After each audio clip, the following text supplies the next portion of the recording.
آج میں آپ لوگوں کو ایک ایسا واقعہ سنانے والا ہوں کہ آپ ایک بار سننے کے بعد بار بار سنیں گے۔ آپ کا دل کرے گا کہ اس واقعے کو بار بار سنیں، اس بیان کو بار بار سنیں۔ جوانو، ایک دن حضرت عیسیٰ علیہ السلام نے ایک فرشتے کو کہا کہ مجھے کوئی ایسا واقعہ سناؤ کہ اس سے پہلے میں نے اس جیسا واقعہ نہ سنا ہو، کوئی حیران کن واقعہ سناؤ۔ اب اس فرشتے نے ایک واقعہ سنایا، آپ بھی دل کے کانوں سے سنیں۔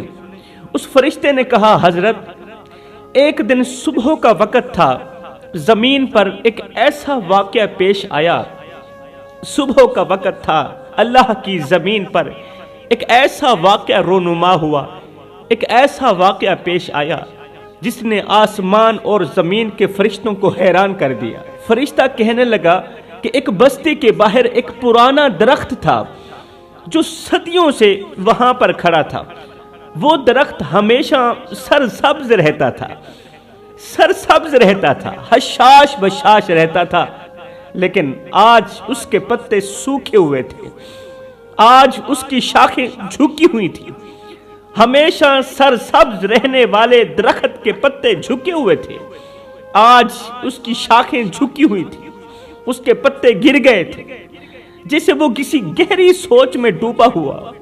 آج وہ درخت بہت ہی زیادہ پریشان تھا، آج وہ درخت بہت ہی زیادہ ٹینشن میں تھا۔ پھر کیا ہوا؟ آسمان سے ایک فرشتہ اترا، آسمان سے ایک فرشتہ اترا اور اسی درخت کے قریب آ کر یہ فرشتہ رک گیا۔ فرشتے نے درخت کے بالکل قریب ہو کر کہا، اے درخت، تم آج اتنے اداس کیوں ہو؟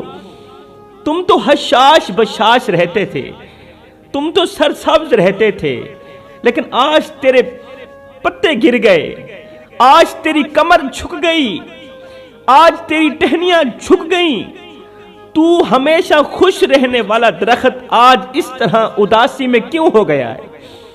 تم تو ہمیشہ خوشی اور سکون کی علامت تھے، تمہاری چھاؤں میں لوگ آرام کرتے تھے، تمہاری چھاؤں میں مسافر لوگ تھوڑی دیر کے لیے ٹھہرتے تھے، سکون کی سانس لیتے تھے، تمہارے پھل کھا کر لوگ اپنی بھوک مٹاتے تھے اور اللہ تعالیٰ کا شکر ادا کرتے تھے، اور تمہارے تنے کے ساتھ ٹیک لگا کر لوگ جب بیٹھتے تھے، ٹیک لگا کر بیٹھتے تھے، تھکے ہوئے لوگ تیرے تنے کے ساتھ ٹیک لگا کر جب بیٹھتے تھے تو ان کی تھکاوٹ دور ہو جاتی تھی، اپنی پریشانیاں بھول جاتے تھے۔ لیکن آج تمہاری حالت ایسی کیوں ہے؟ آج تم کیوں پریشان ہو؟ تم اتنے اداس کیوں ہو؟ اب اس درخت نے اللہ کے فرشتے کو اپنی اداسی کی وجہ بیان کی، اپنی پریشانی کی وجہ بیان کی۔ اس درخت کو میرے اللہ نے بولنے کی طاقت عطا فرمائی۔ درخت نے ایک سرد آہ بھری، سرد آہ بھری، ساتھ ہی کہا، اے فرشتے، میں صدیوں سے اللہ کی مخلوق کی خدمت کرتا آیا ہوں، اللہ کی مخلوق کو میں نے فائدہ پہنچایا، اللہ کی مخلوق کو میں نے چھاں فراہم کی، میں نے ٹھنڈی ٹھنڈی ہوا فراہم کی، لیکن آج میں نے اپنی جڑوں کے اندر ایک ایسی چیز محسوس کی ہے، اپنی جڑوں کے اندر آج میں نے ایک ایسی چیز محسوس کی ہے جس نے میرے وجود کو ہلا کر رکھ دیا۔ فرشتے نے حیران ہو کر پوچھا، درخت بتا تو صحیح، آخر وہ کون سی چیز تھی، آخر وہ کون سی چیز تھی جس نے تمہیں اس قدر غمگین کر دیا، جس نے تمہیں اس قدر پریشان کر دیا؟ درخت نے روتے ہوئے جواب دیا، روتے ہوئے کہا، اے معصوم فرشتے، میری جڑوں میں ایک معصوم بچے کو دفن کیا گیا ہے، میری جڑوں کے اندر ایک معصوم بچے کی روح قبض ہوئی ہے۔ فرشتے نے کہا، وہ کیسے؟ کہا، ایک شخص تھا، اس کو بیٹیاں اچھی نہیں لگتی تھی، وہ بیٹوں سے تو محبت کرتا تھا لیکن اسے بیٹیاں اچھی نہیں لگتی تھی، لیکن اللہ نے اسے آزمائش میں ڈالنے کے لیے اسے بیٹی عطا کی، اس کے گھر رحمت بھیجی۔ میرے بھائیوں، اللہ تعالیٰ کی 3 رحمتیں ایسی ہیں جو انسان کو کسی بھی حال میں قبول نہیں، جن رحمتوں کو انسان خوشی سے قبول نہیں کرتا۔ وہ 3 رحمتیں کون کون سی ہیں؟ نمبر 1 بیٹی۔ بیٹی اللہ تعالیٰ کی طرف سے رحمت بن کر آتی ہے مگر کسی کو اچھی نہیں لگتی۔ نمبر 2 بارش۔ بارش بھی اللہ تعالیٰ کی طرف سے رحمت بن کر آتی ہے مگر بارش کسی کو اچھی نہیں لگتی، کوئی قبول نہیں کرتا۔ نمبر 3 بیماری۔ جب بیماری آتی ہے تو انسان اللہ تعالیٰ کی رحمت کے سمندر میں نہانے لگ جاتا ہے۔ اللہ اکبر، انسان رحمت کی آغوش میں چلا جاتا ہے لیکن انسان کو اللہ کی یہ رحمت بھی قبول نہیں۔ کہا ایک شخص تھا، اس کو بیٹی اچھی نہیں لگتی تھی لیکن اللہ نے اسے آزمائش میں ڈالنے کے لیے، اللہ کو پتا تو تھا، اللہ جانتا تھا کہ میں اسے بیٹی عطا کروں گا، اس نے یہ کچھ کر دکھانا ہے۔ اللہ نے اسے آزمائش میں ڈالنے کے لیے ایک بیٹی عطا کی۔ انہوں نے اپنی ننھی بیٹی کو اٹھایا، نفرت کی نگاہوں سے دیکھا، نفرت کی نگاہ سے دیکھ کر اپنی ننھی سی بیٹی کو اٹھایا، رات کی تاریکی میں، رات کے اندھیرے میں، جب ساری کائنات سو چکی تھی، چرند پرند انسان حیوان، رات کی تاریکی میں ان ظالموں نے، ماں باپ نے اپنی ننھی سی بیٹی کو اٹھایا، اللہ کی رحمت کو اٹھایا، میں درخت کے نیچے آ کر پھینک دیا۔ میں درخت کے نیچے اپنی ننھی سی بیٹی کو پھینک دیا۔ بیٹی ان کے آگے ہاتھ جوڑتی رہی، فریادیں کرتی رہی، دعائیں کرتی رہی، اپنے توتلے لہجے میں کہتی رہی، ابو مجھے اتنا بتا دو میرا قصور کیا ہے، امی تو میرے حق میں کیوں نہیں بولتی۔ ہائے، انہوں نے اپنی ننھی سی بیٹی کو، تڑپتی ہوئی بیٹی کو، فریادیں کرتی ہوئی بیٹی کو میں درخت کے نیچے پھینک کر یہاں سے چلے گئے۔ اب وہ ننھی سی گڑیا، ننھی سی بچی کئی دن تک میری جہوں کے ساتھ چمٹی رہی، کئی دن تک تو وہ زندہ رہی، لیکن آج وہ بچی ہمیشہ کے لیے خاموش ہو گئی، ہمیشہ کے لیے خاموش ہو گئی۔ میں نے اس کے آنسوں کو محسوس کیا، میں درخت نے اس کے دل کی دھڑکن کو سنا، اس کے دل کے درد کو پڑھا، اس کے اللہ کو پکارنے کی آواز کو سنا۔ آج وہ آواز ہمیشہ کے لیے خاموش ہو گئی، لیکن وہ بچی موت سے پہلے پہلے مرنے سے پہلے وہ ننھی سی گڑیا دعا کر رہی تھی، اللہ اگر میرے والدین نے، میرے ماں باپ نے مجھے اکیلا چھوڑ دیا ہے تو میرے ماں باپ کو اکیلا مت چھوڑنا، تو میرے ماں باپ کو تنہا مت چھوڑنا، کیونکہ وہ نہیں جانتے، وہ نادان ہیں، وہ نادان ہیں کہ وہ کیا کر رہے ہیں۔ اللہ تو میرے ماں باپ کو اکیلا مت چھوڑنا۔ ادھر رات کے وقت یہاں سے بچی مر گئی، ہمیشہ کے لیے خاموش ہو گئی۔ ادھر رات کے وقت جب وہ والدین اپنے گھر میں سو رہے تھے، خراٹے لے رہے تھے، مزے کی نیند سو رہے تھے، اچانک ان کے آس پاس زمین کانپنے لگی۔ اب اللہ کا ترازو انصاف تولنے لگا۔ میرے بھائیوں، کسی کو اتنا مت ستاؤ کہ وہ اللہ کے سامنے تمہارا نام لے کر رو پڑے۔ خدا پاک کی عزت کی قسم، اگر وہ اللہ کے سامنے تمہارا نام لے کر رو پڑا تو یاد رکھنا تمہارے لیے بہت بڑا مسئلہ بن جائے گا، تم بہت بڑی بلا کے منہ میں آ جاؤ گے، تم بہت بڑی مصیبت کے منہ میں آ جاؤ گے، اس لیے کہ اللہ کا ترازو صرف انصاف ہی تولتا ہے۔ کسی کو رلاؤ گے تو ساری زندگی روتے رہ جاؤ گے، اس لیے کہ اللہ کا ترازو صرف انصاف ہی تولتا ہے۔ اب اللہ کا ترازو انصاف تولنے لگا تھا۔ وہ ظالم ماں باپ اپنے گھر میں سکون کی سانسیں لے رہے تھے، سو رہے تھے، اچانک ان کے آس پاس زمین کانپنے لگی، ان کے کمرے کی دیواریں عجیب سی آوازیں نکالنے لگی، عجیب سی آوازیں نکالنے لگی، جیسے وہ دیواریں ان کے ظلم کی گواہی دے رہی ہیں۔ اچانک ان ظالموں کے بستر کے نیچے زمین پھٹ گئی، زمین پھٹ گئی اور ایک گونجدار آواز سنائی دی، ایک خوفناک آواز سنائی دی۔ آواز میں کوئی کہنے والا کہہ رہا تھا، اے ظالمو، تم نے اپنی ہی اولاد کو ٹھکرا دیا، اور وہ اولاد جو اللہ کی طرف سے رحمت بن کر آئی تھی، اس رحمت کو تم نے مٹی کے سپرد کر دیا. رحمت کو مٹی کے سپرد کر کے تم سکون کی سانس لے رہے ہو, یہ ہرگز نہیں ہو سکتا.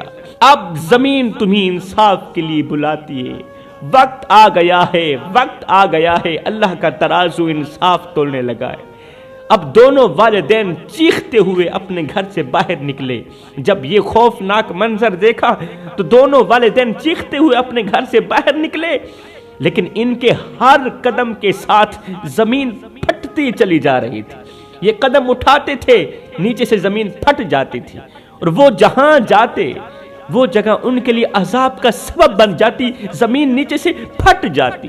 بھاگتے بھاگتے آخر کار یہ ماں باپ, یہ ظالم لوگ اسی درخت کے نیچے جا پہنچے جہاں پر انہوں نے اپنی ننھی سی زندہ بیٹی کو پھینکا تھا, ننھی سی جان کو تن تنہا اکیلا چھوڑا تھا. اب کیا ہوا؟ اب زمین نے انہیں اپنے اندر کھینچنا شروع کر دیا. پہلے تو یہ جہاں پر پیر رکھتے وہ جگہ پھٹ جاتی. اب زمین نے, یہ وہی جگہ ہے جہاں پر انہوں نے اپنی ننھی سی اللہ کی رحمت کو پھینکا تھا, تن تنہا اکیلا چھوڑا تھا, اسی جگہ نے, اسی زمین نے ان ظالموں کو اپنے اندر کھینچنا شروع کر دیا. ان کی ٹانگوں سے پکڑا, ان کے پیروں سے پکڑا, اپنے اندر کھینچنا شروع کر دیا. دونوں والدین چیختے رہے, رحمت کی فریادیں کرتے رہے, معافی کی بھیک مانگتے رہے, لیکن اللہ کی عدالت میں رحم صرف انہی کے لیے ہوتا ہے جو اپنے گناہوں کا احساس وقت پر کر لیتے ہیں. اللہ کی عدالت میں رحم صرف انہی لوگوں کے لیے ہوتا ہے جو اپنے گناہوں کا احساس وقت پر کر لیتے ہیں, جو وقت پر توبہ کر لیتے ہیں, جو وقت پر اللہ سے صلح کر لیتے ہیں. ان ظالموں کی چیخ و پکار زمین کے اندر دب کر رہ گئی. اب اللہ کا کرنا ایسا ہوا, ان کے چیخنے کی آواز زمین کے اندر بھی ختم نہ ہوئی. 5 دن مسلسل اسی درخت کے اندر سے ظالم ماں باپ کی چیخوں کی آوازیں آتی رہی.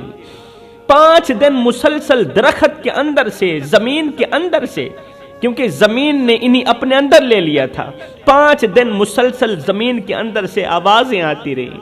لوگ سن کر عبرت حاصل کرتے رہے, عبرت حاصل کرتے رہے, توبہ کرتے رہے. اللہ, ہم تیری رحمتوں کے ساتھ اس طرح کا ظلم نہیں کریں گے. میرے بھائیو, اللہ کا ترازو صرف انصاف ہی تولتا ہے.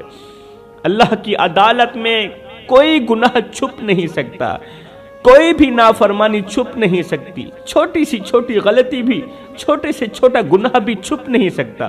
اور ظلم کا حساب زمین و آسمان دونوں دیتے ہیں.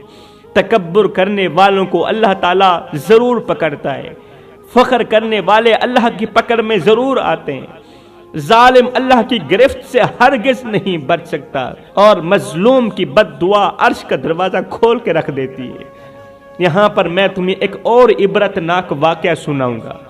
یہ واقعہ آپ لوگوں کی زندگی بدلنے کا ذریعہ بنے گا. ایک دن کچھ فرشتوں نے اللہ کی پاک بارگاہ میں عرض کی, یا اللہ, ہم نے زمین پر ایک ایسی جگہ دیکھی ہے جہاں پر ہر طرف روشنی ہی روشنی ہے, خوشبو پھیلی ہوئی ہے, اور برکت والے فرشتے مسلسل اسی جگہ پر آ رہے ہیں, جا رہے ہیں. برکت والے فرشتے, رحمت والے فرشتے اسی جگہ پر ہر وقت اتر رہے ہیں. آخر یہ کون سی جگہ ہے؟ اللہ, تو ہمیں بتا نا, ہم وجہ معلوم کرنا چاہتے ہیں, اسی جگہ کے بارے میں جاننا چاہتے ہیں کہ آخر وہ جگہ کون سی ہے, اور اس جگہ کی کیا فضیلت ہے کہ ہر طرف روشنی ہی روشنی ہے, اس جگہ پر خوشبو پھیلی ہوئی ہے. اللہ, تو اس جگہ کی فضیلت کے بارے میں ہمیں بتانا. اللہ تعالیٰ نے فرمایا, فرشتوں, یہ میری حکمت کا ایک راز ہے, یہ میری حکمت کا ایک راز ہے, لیکن آؤ میں تمہیں دکھانا چاہتا ہوں. اللہ نے کچھ فرشتوں کو حکم دیا, چند فرشتوں کو حکم دیا کہ وہ اسی جگہ پر پہنچیں جہاں سے خوشبو آ رہی تھی, جس جگہ روشنی ہی روشنی تھی. اللہ کا حکم سنتے ہی فرشتے ایک ایسی جگہ پہنچے جو ایک چھوٹا سا گاؤں تھا. اللہ کا حکم سنتے ہی فرشتے آسمان سے زمین پر اترے, ایک ایسی جگہ پہنچے جو ایک چھوٹا سا گاؤں تھا, چھوٹا سا گاؤں تھا, اور ایک معمولی سا کچا گھر تھا اسی گاؤں کے اندر، کچا گھر تھا جس میں ایک بوڑھی عورت، اب اس گھر کے اندر ایک بوڑھی عورت رہتی تھی۔ اس عورت کا کوئی سہارا نہیں تھا، نہ اس کا بیٹا تھا، نہ اس کی بیٹی تھی، نہ اس کا بھائی تھا، نہ اس کا شوہر تھا۔ ایک ہی تنہا بڑھیا عورت رہتی ہے۔ وہ دن رات عبادت میں مشغول رہتی تھی، اس کے شب و روز عبادت میں گزر رہے تھے۔ اس کے پاس کھانے کے لیے صرف سوکھی روٹی اور پانی کے علاوہ اور کچھ نہیں تھا۔ کھانے کو صرف سوکھی روٹی اور پانی کے علاوہ کچھ نہیں تھا، لیکن لقمہ اٹھانے سے پہلے وہی سوکھا سا جو روٹی کا لقمہ تھا، وہ بھی اٹھانے سے پہلے وہ اللہ تعالیٰ کا شکر ادا کرتی تھی، اور ساتھ ہی میں کہتی یا اللہ تو نے مجھے اتنا کچھ دیا کہ میں تیری رحمت کی مقروض ہوں۔ یہ جو سوکھی روٹی ہے یہ بھی میرے لیے اتنی بڑی نعمت ہے، اتنی بڑی نعمت ہے کہ میں تیری رحمت کی مقروض ہوں، میں تیری شکر گزاری کی مقروض ہوں۔ اگر تو نے مجھے پیدا کیا ہے تو یقیناً تو ہی میری ضرورت کو پورا کرنے والا ہے نا۔ اس بڑھیا کو دیکھ کر فرشتے حیران رہ گئے، حیران و پریشان رہ گئے۔ فرشتے حیرت سے ایک دوسرے کو کہنے لگے، حیرت کے ساتھ جب فرشتوں نے اس بڑھیا کو دیکھا کہ بڑھیا سوکھی روٹی کا لقمہ اٹھاتی ہے اور کھا کر ساتھ میں یہ کہتی ہے اللہ میں تیری اس نعمت کی بھی مقروض ہوں، تیری شکر گزاری کرنا مجھ پر واجب ہے، یہ دیکھ کر فرشتے حیران رہ گئے۔ حیرت کے ساتھ ایک دوسرے کو کہنے لگے، ایک ایسی عورت جس کے پاس کچھ بھی نہیں پھر بھی یہ کیسے اللہ کا شکر ادا کرتی، کس طرح اللہ کی نعمتوں کی قدر کرتی، اللہ تعالیٰ کی نعمتوں کی شکر گزاری کرتی ہے، یہ کس طرح کی نیک عورت، کس طرح کی نیک و پاک عورت۔ اور ہاں یہ جو روشنی ہے جس نے اس کے گھر کو نور سے بھرا ہوا ہے، اور یہ جو خوشبو ہے جس نے اس کے گھر کو معطر کیا ہوا ہے، آخر یہ روشنی اور خوشبو کہاں سے آتی ہے؟ یہ روشنی کہاں سے آتی ہے اور یہ خوشبو کہاں سے آتی ہے؟ اب فرشتوں نے اللہ سے پوچھا یا اللہ تو ہی سب کچھ جاننے والا ہے، پھر ہمیں بتانا کہ یہ روشنی اور خوشبو کہاں سے آتی ہے، کہاں سے آتی ہے؟ میرے اللہ نے فرمایا اے فرشتو یہ جو روشنی ہے، یہ جو روشنی ہے یہ میری بڑھیا بندی کے دل سے نکلنے والی روشنی ہے۔ ارے یہ تو اس کے دل سے نکلنے والا نور ہے، یہ تو اس کے دل سے نکلنے والی میری محبت کا نور ہے، وہ دل جو میرے ذکر اور شکر سے منور ہے، یہ تو اس کا نور ہے، یہ تو اس دل کی روشنی ہے، وہ دل جو میرے ذکر اور شکر سے منور ہے، وہ دل جس کے اندر میری محبت کے علاوہ کسی اور کی محبت نہیں۔ اور ہاں فرشتوں رکو، ٹھہرو، میں تمہیں ایک اور چیز دکھاتا ہوں۔ اللہ فرماتا ہے فرشتوں رکو نا، میں تمہیں ایک اور چیز دکھاتا ہوں۔ اب اسی گاؤں میں ایک امیر شخص رہتا تھا، اسی گاؤں کے اندر، جس گاؤں کے اندر یہ بڑھیا رہتی تھی جو اللہ تعالیٰ کی شکر گزاری کرتی تھی، اب اسی گاؤں میں ایک امیر شخص بھی رہتا تھا جو دنیاوی مال دولت میں اس قدر غرق تھا، اس قدر غرق تھا، وہ ہمیشہ فخر کرتا رہتا تھا کہ میرے پاس بہت کچھ ہے، میرے پاس بہت کچھ ہے اور مزید بھی چاہیے، مزید مال بھی چاہیے، میری زمینیں اور جائیداد بڑھنی چاہیے، میرا پیسہ بڑھنا چاہیے۔ جب اس کے خادم نے، اس امیر شخص کے خادم نے اسے یاد دلایا کہ مالک جی کیوں نہ اللہ تعالیٰ کا شکر ادا کریں، جو کچھ آپ کے پاس ہے وہ بھی تو اللہ کا دیا ہوا ہے نا، تو پھر جب ہے بھی اللہ کا دیا ہوا تو پھر آپ کا حق بنتا ہے آپ اللہ تعالیٰ کی شکر گزاری کریں۔ اللہ اکبر۔ امیر شخص نے جب خادم اور نوکر کی یہ بات سنی تو غصے سے کہا ارے شکر کس چیز کا، ارے شکر کس بات کا، میرے پاس جو کچھ ہے وہ میری محنت کا نتیجہ ہے، ارے وہ تو میری دن رات محنت کا نتیجہ ہے، میرے پاس جو کچھ بھی ہے میں اللہ کا شکر کیوں کروں، کسی کا شکر ادا کرنے کی مجھے کوئی ضرورت نہیں۔ اب اللہ نے فرشتوں سے فرمایا فرشتوں دیکھو نا، ذرا غور تو کرو، میری مخلوق کے دل کیسے مختلف ہیں، میرے بندے کیسے ایک دوسرے سے مختلف ہیں۔ ایک بندہ میری دی ہوئی تھوڑی نعمت پر بھی شکر ادا کر رہا ہے، اور دوسرا بندہ میرے دی ہوئے بہت سارے مال پر بھی